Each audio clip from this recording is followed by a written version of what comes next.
Chapter 1. In a dark room, amidst chaos and brutality, a young man lies on the floor, bleeding out. People walk around him, hunger and ruthlessness reflected in their eyes. One of them, holding a knife, severs one of his limbs. The others nod approvingly, supporting this act of cannibalism. Someone shouts that corpses are perfectly edible and that food shouldn't go to waste. One of the men, holding the severed arm, cries out excitedly that he will finally have a meal. The young man, drenched in his own blood, experiences unbearable pain. His gaze stops on a girl standing nearby. She calmly states that she was the one who convinced him to open the door, and therefore deserves an extra reward. A portion of his severed limb is handed to her. Tears mixed with hatred well up in his eyes. He realizes just how naive he was. In his despair, he makes himself a promise. If there's any kind of life after death, he will take revenge on these people 100-fold. But suddenly he opens his eyes and finds himself lying in his apartment, alive and unharmed. He can't understand what happened. Just a moment ago he was in agony, certain that he had been killed. He looks around and realizes he's in Tianhai, exactly 1 month before the Ice Age begins. Checking his phone, he sees the date, November 12th. A single thought fills his mind. He has only 1 month before the world is buried under a thick layer of ice. In December 2050, Earth underwent catastrophic changes due to the impact of a massive meteorite. This triggered a global cooling event. In Tianhai, temperatures dropped to -60 to -70 degrees Celsius. The city was buried under thick layers of ice and snow. People perished en masse. Back then, he only survived because of the supplies he had stored at home. But soon, those bastards stole everything and even killed him, using his body for food. Now he realizes he has a second chance. He must secure his safety, stockpile supplies, and most importantly, take revenge on his murderers. He understands that he needs not only food, but also weapons. His goal isn't just to survive, it's to become strong enough that no one can ever betray or kill him again. As he contemplates his plan, his eyes fall on something unusual. A strange sensation washes over him, and suddenly, he finds himself in another dimension. Before him stands an enormous warehouse, seemingly endless. He quickly realizes this is a storage space where he can keep an immense amount of resources. It's a true gift of fate. If he transfers a stockpile of food here, he'll secure his survival for life. Realizing his potential, he decides to celebrate his new chance. He heads to a restaurant and orders an enormous amount of food. The waiter brings his order and watches in disbelief as the young man devours portions meant for several people. There's envy and confusion in his eyes, but the young man simply enjoys the moment. He remembers that after the apocalypse, food like this will be a luxury. After finishing his meal, he pays the bill and receives a VIP card from the manager for spending such a large sum. But he doesn't care about trivial things like that. His attention is drawn to 2 familiar girls, his neighbors. One of them, Yu Qing, looks at him with curiosity. Her friend jokingly remarks that Yu Qing is lucky. Her loyal puppy isn't as poor as she thought. Yu Qing wonders how he managed to hide his wealth all this time, but quickly decides she should take advantage of the situation. She flashes a flirtatious smile and walks up to him, pretending they just happened to run into each other. She asks what he's doing here. But Zhang Yi looks at her with contempt. He remembers. She was the one who convinced him to open the door to his killers. It was because of her that he ended up as their meal. He casually replies that he's just heading to the store to buy a few things. A plan begins to form in his mind. Why not use these girls as free labor? Yu Qing and her friend eagerly agree to go with him, pretending to be interested and willing to help. At the supermarket, he starts buying food in bulk, filling shopping carts. The girls, who thought this would be a quick trip, are surprised to see how full their carts are. They're confused about why he needs so much food.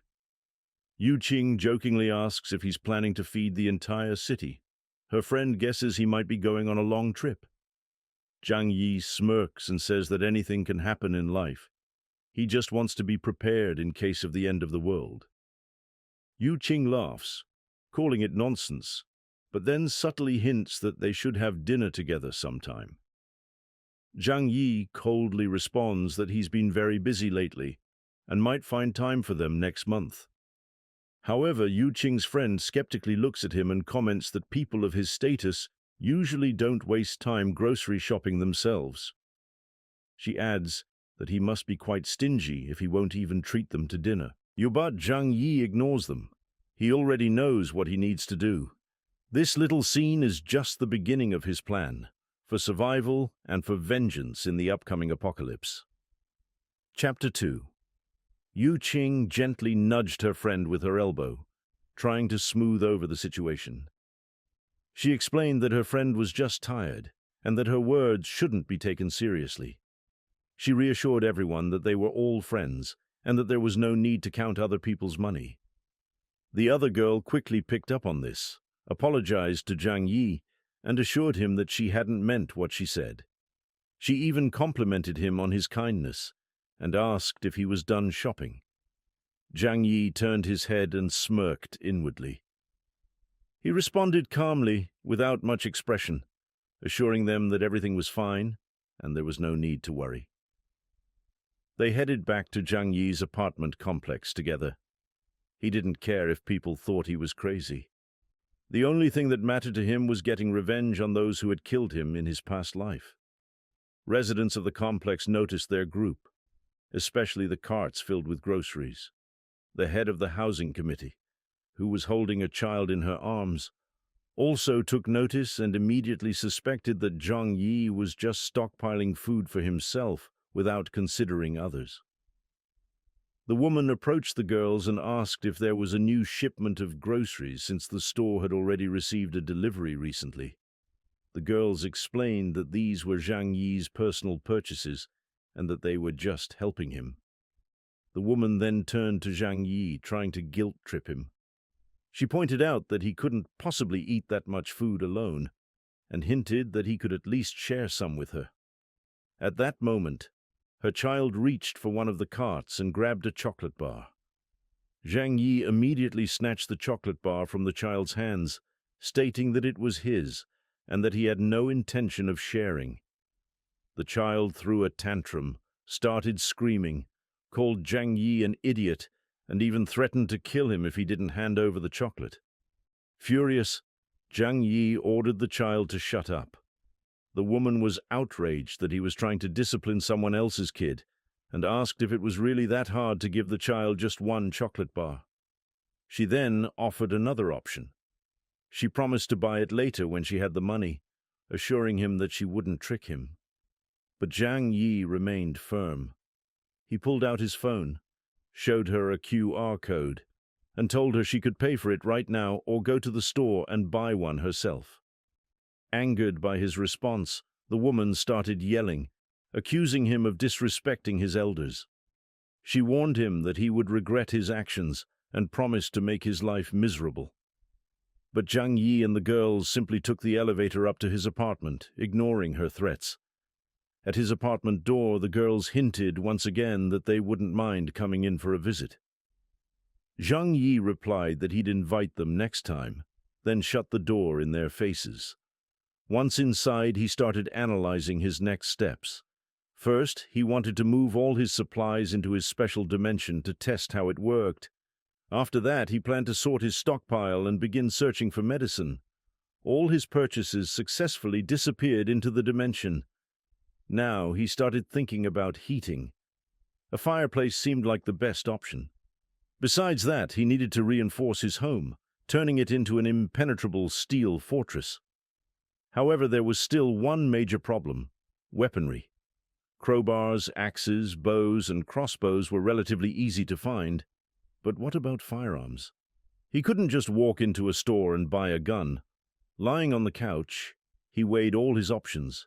He had a month left, If he ran out of money, he could sell some of his assets. The next day, he decided to run an experiment. He placed a live fish into his dimension, but soon realized that it had died. This confirmed his theory. Time worked differently in his dimension, and living creatures couldn't survive there. However, vegetables, meat, and prepared foods remained fresh. Zhang Yi decided to test this phenomenon further. He picked up his phone and called a restaurant, asking to speak with the manager. He explained that he was organizing a massive party that would last for 3 days and 3 nights. The administrator relayed this to the manager, who informed him that such an event would cost at least $1 million, with a deposit of $200,000 required to secure the reservation. Without hesitation, Zhang Yi agreed and asked for the payment details. He transferred the money and smiled in satisfaction, knowing that in a month, money would lose all its value, so he might as well use it to the fullest now. Next, he went to the bank to mortgage the apartment his parents had left him and managed to get $6 million for it. He analyzed his budget. Even after mortgaging his assets, his savings weren't enough. The banquet alone would cost over $1 million, and the remaining funds had to cover fortifying his home. But he still needed to buy medicine and weapons, and there wasn't enough money for everything. At that moment, he heard a voice asking if he needed some extra cash. Chapter 3. Zhang Yi notices a man in a suit watching him with interest. The man asks if he needs money, hinting that banks have too many rules and restrictions, while their company can provide funds quickly and easily. Zhang Yi realizes he's found exactly the kind of person he was looking for, and despite his serious expression, is secretly pleased. With feigned hesitation, Zhang Yi asks if their company really has the power to lend large sums, as he's talking about millions. The suited man assures him that it's not a problem and invites him to their office to discuss the terms in detail. Together, they head to the company. At the office, they are greeted by the director, who gets straight to the point, asking how much Zhang Yi wants to borrow, for how long, and if he's aware of their interest rates.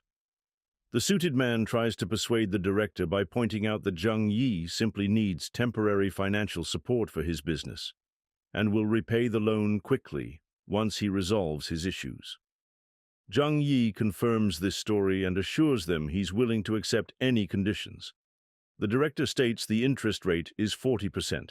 If Zhang Yi borrows $5 million, he'll have to pay back $7 million. Zhang Yi nods in agreement, but the director reminds him that he needs collateral. Zhang Yi offers his house, claiming it's worth more than $5 million, along with his Mercedes, valued at $300,000.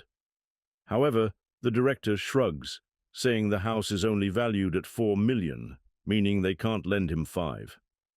Feigning desperation, Zhang Yi pleads for at least $4.5 million, but the director remains firm. In the end, they agree on $4 million, which Zhang Yi will have to repay with a total of $7 million. Zhang Yi smirks inwardly. He doesn't care about the debt. He knows that in a month the world will change, and these so-called business sharks won't be able to collect a cent from him. After Zhang Yi leaves, the director and the suited man remain in the office, discussing the situation. They laugh at Zhang Yi, calling him reckless for taking a loan with such high interest.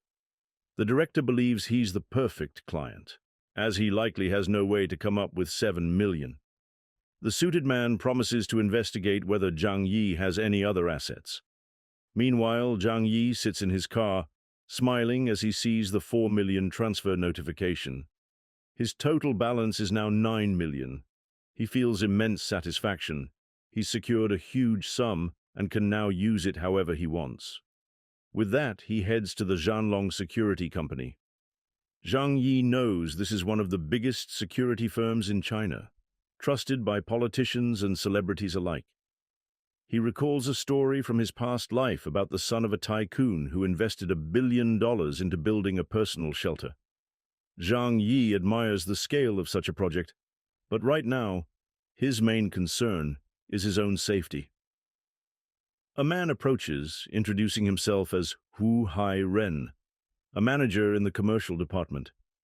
He asks how he can help, and Zhang Yi bluntly states that he wants to build an extremely secure shelter, something that could withstand even the end of the world. Wu Hai-ren assures him that their company can handle any project and offers information on the prices and specifications of fortified buildings. Zhang Yi takes the documents and reads through the details. Aerospace-grade steel reinforcements, 200 millimeters thick, complete replacement of walls, floors, and ceilings. Ultra-durable bulletproof glass, capable of withstanding extreme temperatures. Advanced ventilation system, air filtration that blocks toxic substances. Surveillance system, cameras with no blind spots. Real-time monitoring. Reinforced doors, bank-level security, explosion-resistant. Zhang Yi scans through the specs, thinking that his goal is to create an impenetrable fortress where no one can get in. Wu Hai-ren also contemplates. He doesn't know why Zhang Yi needs such extreme security, but it's not unusual, as many wealthy clients seek to protect themselves and their assets. He assures Zhang Yi that regardless of the house's location, it will become a true fortress after these modifications. Zhang Yi then asks if Wu Hai-ren has any connections with the military. Wu Hai-ren replies that he was a mercenary in another country and has the necessary knowledge. Zhang Yi leans forward with a sly smile and asks, "Can you get me weapons?